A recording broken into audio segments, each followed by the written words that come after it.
अगर आपसे कोई पूछे कि धरती पर कौन सा देश चांद के सबसे पास है, तो शायद आप हंसकर कहेंगे कि चांद तो सबके लिए बराबर दूर है।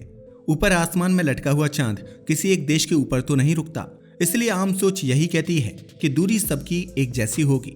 लेकिन सच इससे बिल्कुल अलग है। धरती पर एक ऐसा देश मौजूद है जो बाकी दुनिया से सचमुच चांद के थोड़ा ज्यादा करीब पहुंच जाता है। यह कोई कहानी नहीं, इसके पीछे एक सीधा सा वैज्ञानिक कारण है। पहली नजर में यह बात अजीब लगती है क्योंकि हमें बचपन से यही पढ़ाया जाता है कि धरती गोल है। अगर धरती गोल है तो हर जगह की दूरी लगभग बराबर होनी चाहिए, मगर असलियत यह है कि धरती पूरी तरह गोल नहीं है। वह एकदम परफेक्ट गेंद जैसी नहीं है। धरती अपने घूमने की वजह से बीच से थोड़ी फूली हुई है और ऊपर नीचे से थोड़ी दब गई है। यानी भूमध्य रेखा यानी इक्वेटर के पास धरती थोड़ी बाहर की तरफ निकली हुई है, जबकि ध्रुवों यानी पोल्स के पास थोड़ी चपटी है। इसका सीधा मतलब यह है कि जो जगह भूमध्य रेखा के पास हैं, वे धरती के केंद्र से थोड़ी ज्यादा दूर हैं, और जो जगह ध्रुवों के पास हैं, वे थोड़ी नजदीक हैं। अब अगर कोई जगह धरती के केंद्र से ज्यादा दूर है तो वह अंतरिक्ष के भी ज्यादा करीब होगी, और अगर आप धरती के केंद्र से दूर हैं तो चांद की दूरी भी थोड़ी कम हो जाती है। फर्क बहुत बड़ा नहीं है, लेकिन वैज्ञानिक नजर से देखा जाए तो यह फर्क असली है और मापा जा सकता है। अब यहाँ एक और दिलचस्प बात आती है। हम अक्सर दुनिया की सबसे ऊंची जगह के तौर पर माउंट एवरेस्ट का नाम सुनते हैं। समुद्र तल से देखें तो एवरेस्ट सचमुच दुनिया का सबसे ऊंचा पहाड़ है। उसकी ऊंचाई लगभग 8,849 मीटर है। इसलिए आमतौर पर लोग सोचते हैं कि अगर कोई जगह अंतरिक्ष के सबसे करीब होगी तो वह एवरेस्ट ही होगी। लेकिन यहाँ भी सच्चाई थोड़ी अलग है, क्योंकि ऊंचाई को सिर्फ समुद्र तल से नहीं बल्कि धरती के केंद्र से मापा जाए तो तस्वीर बदल जाती है। और जब वैज्ञानिकों ने यही किया तो उन्होंने पाया कि अंतरिक्ष के सबसे करीब जो जगह है वह एवरेस्ट नहीं बल्कि दक्षिण अमेरिका के देश इक्वाडोर में मौजूद एक ज्वालामुखी पहाड़ है, जिसका नाम है चिम्बोराजो।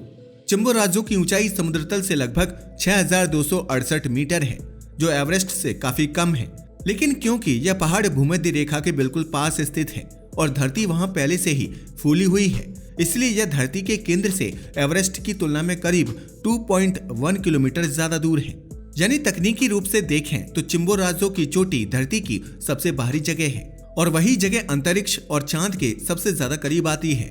यही कारण है कि अगर सवाल पूछा जाए कि धरती पर कौन सा देश चांद के सबसे करीब है, तो जवाब होगा इक्वाडोर, क्योंकि चिम्बोराजो इसी देश के अंदर है। यह कोई मजाक या ट्रिक सवाल नहीं है, यह बस विज्ञान की एक सीधी और आसान सच्चाई है। अब जरा इसे आसान भाषा में समझिए। धरती को अगर आप एक हल्की सी दबाई हुई गेंद मान लें तो उसका पेट वाला हिस्सा थोड़ा बाहर निकला रहेगा। जो लोग उस बाहर निकले हिस्से पर खड़े हैं वे बाकी लोगों से थोड़ा ऊपर होंगे, और ऊपर होने का मतलब है कि वे अंतरिक्ष के करीब होंगे। यही वजह है कि इक्वाडोर जैसे भूमध्य रेखा वाले देशों को यह प्राकृतिक फायदा मिलता है। यह फर्क सुनने में छोटा लग सकता है क्योंकि 2-3 किलोमीटर से चांद की दूरी पर बहुत बड़ा असर नहीं पड़ता। चांद तो लगभग 3,84,000 किलोमीटर दूर है, लेकिन विज्ञान में छोटी दूरी भी मायने रखती है, खासकर तब जब बात अंतरिक्ष मिशन, रॉकेट लॉन्च और सैटेलाइट की हो। और यहीं से यह कहानी सिर्फ एक मजेदार फैक्ट नहीं रह जाती, बल्कि एक बड़े भूगोलिक फायदे में बदल जाती है, क्योंकि जो देश अंतरिक्ष के थोड़ा भी करीब है उसे रॉकेट लॉन्च करने में कम ऊर्जा लगती है, कम ईंधन खर्च होता है, लागत घटती है और अंतरिक्ष तक पहुंचना आसान हो जाता है। यानी एक छोटा सा प्राकृतिक अंतर करोड़ों डॉलर बचा सकता है। जब कोई रॉकेट धरती से उड़ान भरता है तो उसे सिर्फ ऊपर नहीं जाना होता, उसे धरती की गुरुत्वाकर्षण शक्ति से बाहर निकलना होता है और इतनी तेज गति पकड़नी होती है कि वह अंतरिक्ष में टिक सके। इसे आसान भाषा में समझें तो रॉकेट को बहुत जोर से धक्का देना पड़ता है। यही धक्का ईंधन देता है और ईंधन ही सबसे महंगी चीज होती है। एक सैटेलाइट को अंतरिक्ष में भेजने का खर्च सिर्फ मशीनों या टेक्नोलॉजी का नहीं होता, बल्कि ज्यादातर पैसा ईंधन में लगता है। जितना भारी रॉकेट उतना ज्यादा ईंधन, और जितना ज्यादा ईंधन उतना ज्यादा खर्च। इसलिए स्पेस एजेंसियां हर छोटी से छोटी बचत ढूंढती रहती हैं। यहीं पर भूमध्य रेखा काम आती है। धरती लगातार घूम रही है, हम इसे महसूस नहीं करते, लेकिन धरती हर 24 घंटे में एक चक्कर लगाती है। इस घूमने की वजह से भूमध्य रेखा यानी इक्वेटर पर खड़े लोग पहले से ही बहुत तेज गति से चल रहे होते हैं। अगर आंकड़ों में देखें तो भूमध्य रेखा यानी इक्वेटर पर धरती की घुमाव गति लगभग 1,670 किलोमीटर प्रति घंटा होती है। यानी बिना कुछ किए ही आप पहले से इतनी स्पीड पर घूम रहे हैं। अब जब रॉकेट लॉन्च होता है तो उसे यह अतिरिक्त स्पीड मुफ्त में मिल जाती है। उसे शून्य से शुरू नहीं करना पड़ता, धरती खुद उसे पहले से ही धक्का दे रही होती है। इसका मतलब है कि रॉकेट को कम ईंधन जलाना पड़ता है, कम ताकत लगानी पड़ती है और वह आसानी से कक्षा में पहुंच जाता है।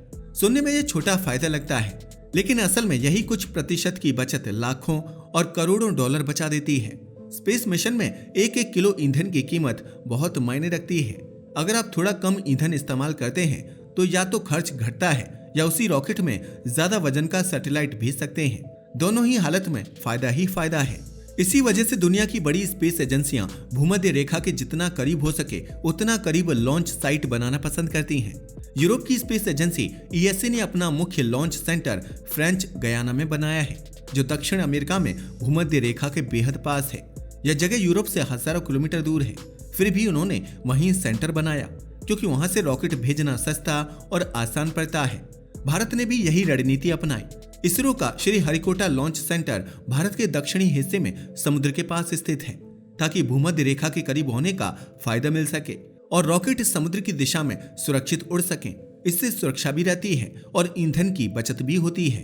अमेरिका का केप कनावरल भी फ्लोरिडा में है, जो देश के दक्षिणी हिस्से में आता है। यह भी कोई संयोग नहीं है। हर देश कोशिश करता है कि उसकी लॉन्च साइट ऐसी जगह हो जहां से रॉकेट को प्राकृतिक फायदा मिले। अब जरा सोचिए, अगर किसी देश के पास पहले से ही ऐसी भौगोलिक स्थिति हो जहां धरती का उभार ज्यादा हो, ऊंचाई ज्यादा हो और भूमध्य रेखा पास हो, तो उसे कितना बड़ा फायदा मिल सकता है। इक्वाडोर जैसे देश जो चिम्बोराजो जैसे ऊंचे पहाड़ के साथ पहले से अंतरिक्ष के करीब है, उनके पास भविष्य में स्पेस पोर्ट बनाने का अनोखा मौका हो सकता है। अभी इक्वाडोर के पास कोई बड़ी स्पेस एजेंसी या उन्नत इंफ्रास्ट्रक्चर नहीं है, लेकिन उसकी भौगोलिक स्थिति उसे एक अनोखा प्राकृतिक फायदा देती है। चिम्बोराजो जैसी ऊंचाई और भूमध्य रेखा के बेहद पास होने की वजह से यहाँ से रॉकेट लॉन्च करना कम ईंधन और कम लागत में संभव हो सकता है। अगर भविष्य में यहाँ आधुनिक स्पेस पोर्ट बनाया जाता है तो यह जगह दुनिया की सबसे सस्ती और प्रभावी लॉन्च साइट्स में गिनी जा सकती है। यही वजह है कि आजकल प्राइवेट कंपनियां भी भूमध्य रेखा के पास जगह तलाश रही हैं। स्पेसएक्स, ब्लू ओरिजिन और दूसरी कंपनियां जानती हैं कि अंतरिक्ष का बिजनेस अब सिर्फ विज्ञान नहीं बल्कि सीधा सीधा अर्थशास्त्र है। जहां से लॉन्च सस्ता पड़ेगा वही जगह सबसे ज्यादा उपयोग में आएगी। इस पूरे मामले में एक बात साफ दिखती है, अंतरिक्ष तक पहुंचना सिर्फ रॉकेट या टेक्नोलॉजी का खेल नहीं है। इसमें धरती की बनावट, घुमाव, समुद्र, मौसम और लोकेशन सबकी भूमिका होती है। कई बार प्रकृति ही वह काम कर देती है जिसके लिए इंसानों को अरबों डॉलर खर्च करने पड़ते हैं। और यही वजह है कि चांद के सबसे पास देश वाली बात सिर्फ एक दिलचस्प तथ्य नहीं रह जाती, यह असल में भविष्य की स्पेस रेस से जुड़ा एक गंभीर फायदा बन जाती है। पिछले कुछ दशकों तक चांद पर जाना सिर्फ प्रतिष्ठा की बात थी। अमेरिका और सोवियत संघ के बीच स्पेस रेस चली, इंसान चांद पर पहुंचा, झंडा लगाया और फिर मिशन लगभग रुक गए। उस समय चांद पर जाने का मकसद विज्ञान और ताकत दिखाना था, लेकिन अब तस्वीर बदल चुकी है। आज चांद सिर्फ एक वैज्ञानिक लक्ष्य नहीं है बल्कि एक आर्थिक और रणनीतिक मौका बन चुका है। दुनिया की बड़ी ताकतें फिर से चांद की तरफ लौट रही हैं। अमेरिका अपने आर्टेमिस मिशन के जरिए इंसानों को दोबारा चांद पर भेजने की तैयारी कर रहा है। चीन लगातार अपने रोवर और लैंडर भेज रहा है और खुलकर कह चुका है कि वह चांद पर रिसर्च स्टेशन बनाना चाहता है। भारत भी चंद्रयान मिशनों के जरिए चांद की सतह का अध्ययन कर रहा है। यानी साफ है कि आने वाले समय में चांद पर गतिविधियां बढ़ने वाली हैं। अब सवाल यह है कि आखिर चांद में ऐसा क्या है। सीधी बात यह है कि चांद भविष्य की टेक्नोलॉजी के लिए बहुत काम का हो सकता है। वहां पानी की बर्फ मिलने के संकेत हैं, जिससे ऑक्सीजन और हाइड्रोजन में तोड़कर ईंधन बनाया जा सकता है। इसका मतलब है कि अगर चांद पर ईंधन बन गया तो आगे मंगल या दूसरे ग्रहों तक जाना आसान हो जाएगा। इसके अलावा हीलियम 3 जैसे तत्वों की भी चर्चा होती है, जिसे भविष्य की ऊर्जा के लिए उपयोगी माना जाता है। अभी यह सब रिसर्च के स्तर पर है, लेकिन संभावनाएं बहुत बड़ी हैं। जब किसी जगह से संसाधन मिलने की उम्मीद होती है तो दुनिया की ताकतें वहां पहुंचने की होड़ में लग जाती हैं। यही इतिहास रहा है, चाहे समुद्री रास्ते हों या तेल के भंडार। अब वही दौड़ अंतरिक्ष में शुरू हो रही है और यहीं पर फिर से वही पुरानी चीज काम आती है, धरती की लोकेशन। अगर किसी देश से चांद तक पहुंचना थोड़ा भी सस्ता और आसान है तो लंबे समय में वह देश ज्यादा मिशन भेज सकता है। ज्यादा मिशन मतलब ज्यादा रिसर्च, ज्यादा अनुभव और ज्यादा ताकत। अंतरिक्ष के क्षेत्र में छोटी लागत भी बहुत बड़ा फर्क डालती है। एक रॉकेट लॉन्च में अगर करोड़ों की बचत होती है तो 10 या 100 लॉन्च में यह रकम अरबों तक पहुंच जाती है।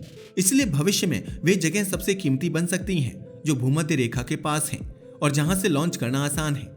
यही कारण है कि कई देश और निजी कंपनियां ऐसे क्षेत्रों में स्पेस पोर्ट बनाने की योजना बना रही हैं। अंतरिक्ष अब सिर्फ सरकारों का प्रोजेक्ट नहीं रहा, बल्कि यह एक बिजनेस बन चुका है।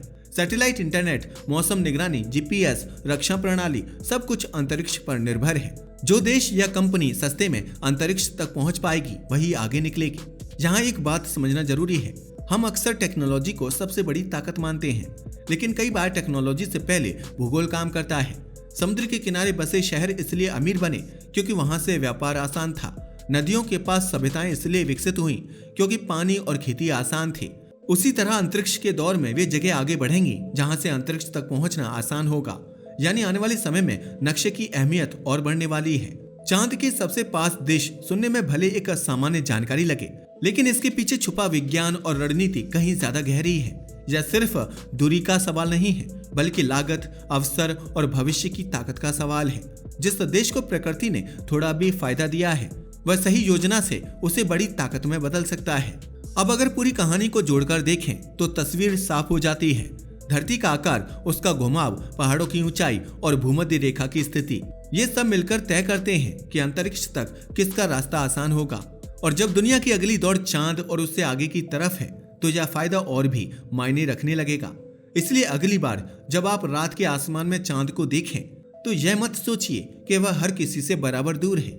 धरती पर एक जगह ऐसी भी है जो बाकी दुनिया से सचमुच उसकी थोड़ा और करीब खड़ी है, और वही छोटा सा फर्क भविष्य में बहुत बड़ा साबित हो सकता है। यहीं से समझ आता है कि अंतरिक्ष की यात्रा हमेशा आसमान से शुरू नहीं होती, वह जमीन से शुरू होती है। और कई बार फैसला रॉकेट नहीं बल्कि भूगोल करता है। आज के लिए बस इतना ही। वीडियो पसंद आया तो इसे लाइक और शेयर करें। धन्यवाद।